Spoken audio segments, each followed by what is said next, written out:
Hello friends, मैं आपकी दोस्त कहानीकार सुधा सिंह। जी हाँ, आज मैं भाग 2 लेकर कलंक का हाजिर हूँ और आशा करती हूँ भाग 2 भी आप लोगों को बहुत पसंद आएगा। तो अब तक आप लोगों ने सुना कि बिहान का एक और चेहरा होता है। वो गीतू अक्सर बिहान को जो पसंद करने लगती है तो वो ये नहीं समझ पाती कि बिहान कैसा लड़का है और वो उसके प्यार में पड़ती चली जाती है। लेकिन बिहान एक फ्लर्टिंग लड़का था, वो हर लड़की के साथ फ्लर्ट करता था, जो बात गीतू को समझ में नहीं आई। एक दिन गीतू अब अक्सर उससे मिलने लगी थी, उससे वो प्यार करने लगी थी।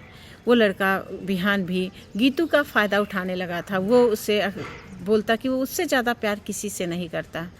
एक दिन जो है गीतू बिहान के साथ रेस्टोरेंट में थी, तो जहाँ पर उसका भाई उसे देख लेता है और घर पर आकर बातें बताता है, तो गीतू उस बात को नकार जाती है। कहती है सारे दोस्तों की पार्टी थी तो मैं वहाँ गई हुई थी। इस पर उसकी मम्मी उसे काफ़ी उसकी मम्मी समझाती कि बेटा कॉलेज लाइफ है, लड़कों के साथ थोड़ा सा कम घूमा फिरा करो। तुम लड़की हो, लोग लड़के को नहीं कहेंगे लेकिन लड़की को सभी कहेंगे। वक्त ऐसे ही बीत रहा था। एक दिन गीतू विहान के साथ बाइक पर बैठकर कहीं जा रही थी।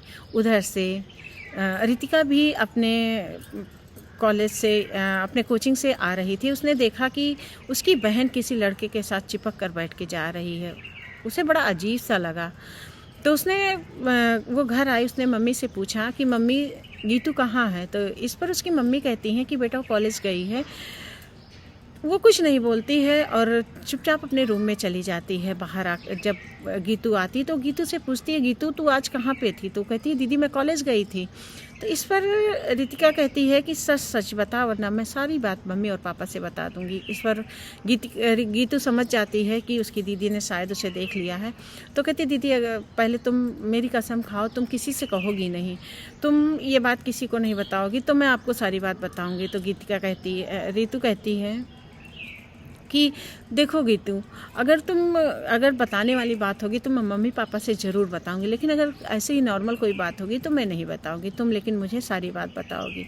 तो इस पर गीतू कहती कि दीदी मैं एक लड़के से प्यार करती हूँ और वो उस लड़के से मैं बहुत प्यार करती हूँ, उस लड़के के बिना मैं नहीं रह सकती हूँ। तो गीतू कहती है कि तुम उसके बारे में कितना जानती है? तो गीतू कहती है रितिका कहती है कि तुम कितना जानती हो उस लड़के के बारे में? इस पर गीतू कहती है कि दीदी मैं उसके साथ जब से कॉलेज जा रही हूँ, मैं उसके बारे में सब कुछ जानती हूँ, बहुत अच्छा है और वो बहुत रिस्पेक्ट करता है औरतों की, और आपकी बहन ऐसे ही थोड़ी ना किसी को पसंद कर लेगी। वो एक फ़ोटो दिखाती है जिसे देखकर रितिका चौंक सी जाती है। वो कहती है ये लड़का? तो कहती है क्यों दीदी क्या है?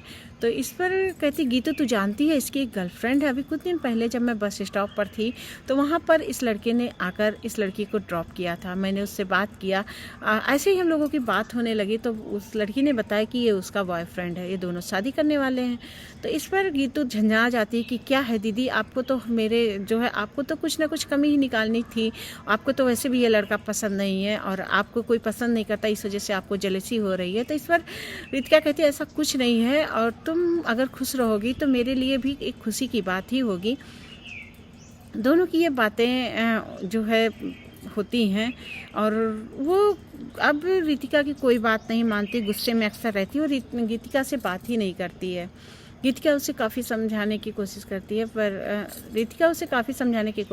है पर गीतू कोई बात सुनने को तैयार ही नहीं होती है। एक दिन गीतू को यूं ही वोमिटिंग होने लगती है, तो उसे लगता है कि शायद उसने कुछ गलत खा लिया हो। तो डॉक्टर को दिखाते हैं तो डॉक्टर कहते हैं कि ये प्रेग्नेंट है। घर में कोहराम सा मच जाता है और रितिका समझ जाती है कि बिहान ने इसके साथ कुछ गलत किया है। घर में मम्मी को जब पता चलता है तो घर में कोहराम सा मच जाता है। पापा गुस्से में तमतमा जाते हैं। कहते हैं कि मैं इस लड़की को अपने घर में नहीं रखूँगा, ये लड़की जहाँ जाना चाहती है जाए। मम्मी के बहुत समझाने पर उसके पापा विहान के घर जाते हैं और विहान से कहते हैं कि बेटा जो है तुम मेरी बेटी से शादी कर लो। तो इस पर विहान कहता है कि मैं आपकी बेटी से शादी नहीं करूँगा, वो हर लड़के से बात करती थी, कोई ज़रूरी थोड़ी ना ये मेरा ही बच्चा हो। वो हर लड़के से बात करती थी और वो आपकी बेटी ही बदचलन है। इस पर उसके पापा के पैरों तले ज़मीन खिसक जाती है, उन्हें समझ में नहीं आता कि वो क्या करे। वो घर पर आकर सारी बात बताते हैं। और तो गीतू इस पर विहान के पास फ़ोन करती है, तो विहान उससे कहता है कि देखो तुमको जहाँ जाना है जाओ, और तुम्हें मुझसे कोई मतलब नहीं, तुम कोई ज़रूरी नहीं, तुम तो शुरू से बदचलन थी, कलंकित थी, और तुम सारे लड़कों से बातचीत करती थी, और पता नहीं ये किसका बच्चा है जो तुम मेरे सर पे मढ़ रही हो। गीतू काफ़ी गिड़गिड़ाती है, तो इस कहती मैं क्या करूं, मैं बताओ मैं कैसे जीऊं। तो विहान कहता है कि चाहे जियो चाहे मरो, मुझे इससे कोई मतलब नहीं, लेकिन ये सब पाप मेरे सर पर मत डालो।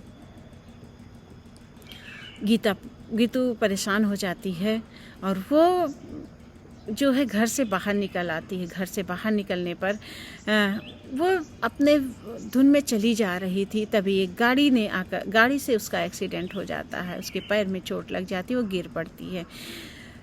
लोग कहते हैं कि कहाँ जा रही है मरने, और जो है ऐसी लड़कियां जो समाज के नाम पे कलंक होती हैं, ऐसी लड़कियों को तो मर ही जाना चाहिए। तो इस पर वो और परेशान हो जाती है और रोने लगती है।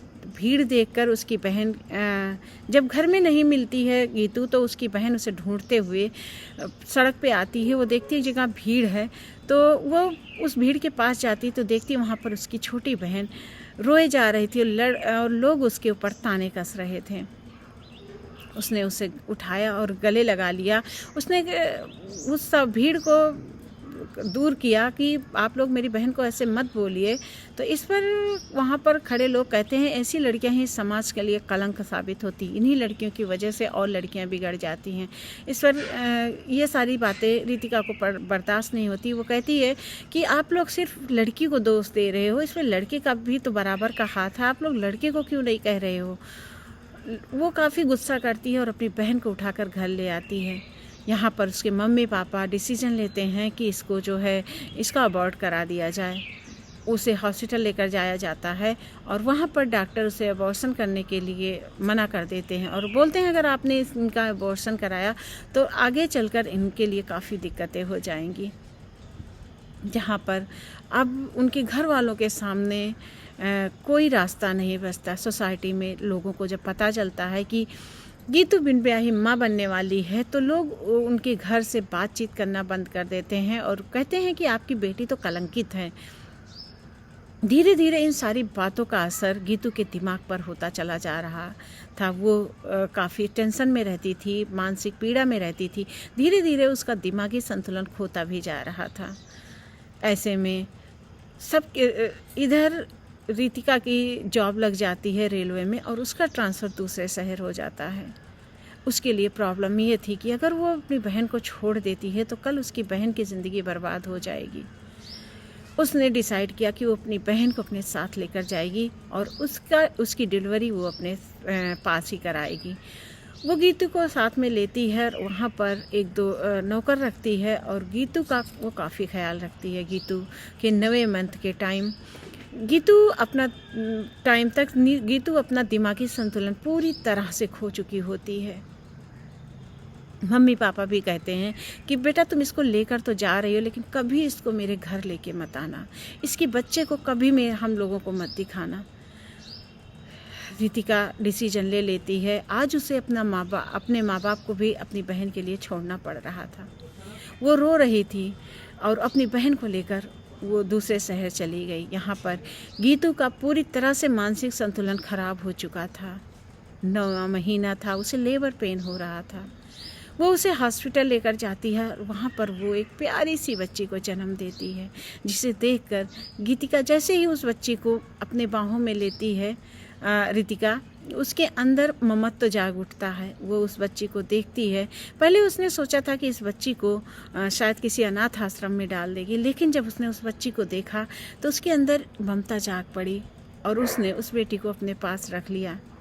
अब वो अपनी बेटी को जो है उसे अपनी बेटी की तरह वो पाल रही थी और अपनी बहन का भी इलाज कर रही थी। तभी उस छोटी सी गुड़िया ने उसे कस के दबोच लिया। वो अपनी तंद्रा से वापस आई और उसने उस प्यारी सी बच्ची का माथा चूमा। आज उसे वो पूरी कहानी याद आ गई थी कि किस तरह उसकी बहन के साथ एक लड़के ने गलत किया और जो है उसके माथे पर ये कलंक लगा दिया। उसने उस बच्ची को चूमा और मन में संकल्प लिया कि इस बच्ची को कभी गलत रास्ते पर नहीं जाने देगी। तो फ्रेंड्स, मेरी ये कहानी कलंक अगर आप लोगों को पसंद आती है तो प्लीज़ लाइक, कमेंट और शेयर कीजिएगा। और कुछ अब मेरी बातें, हाँ, लड़की और लड़कों दोनों को ध्यान रखना चाहिए कि आप अपने किसी भी मर्यादा को पार ना कीजिए। आप प्यार करते हो, ठीक है, प्यार शारीरिक भूख नहीं होती है, प्यार सिर्फ प्यार होता है। प्यार तो राधा कृष्णा ने भी किया था, जो कि आज अमर है। आप किसी को चाहते हैं, उसे दिल से चाहिए, लेकिन जब तक आप दोनों के बीच में कोई बंधन ना हो तब तक आप जो है अपनी कोई भी मर्यादा मत लागिए। क्योंकि एक लड़के के लिए तो चीज़ें नॉर्मल होती हैं, पर एक लड़की के अगर आंचल में दाग लग जाता है तो वो दाग किसी भी चीज़ से नहीं धुलता है। वो लड़की को ज़िंदगी भर उस दाग को लेकर झेलना पड़ता है। तो फ्रेंड्स, अगर ये कहानी आपको पसंद आती तो please like, comment and share कीजिएगा और मेरी कहानी को ढेर सारा प्यार दीजिएगा। इसी के साथ मैं फिर मिलती हूँ एक नई कहानी के साथ, एक नई जोश के साथ। तब तक के लिए नमस्कार। Thanks for watching friend.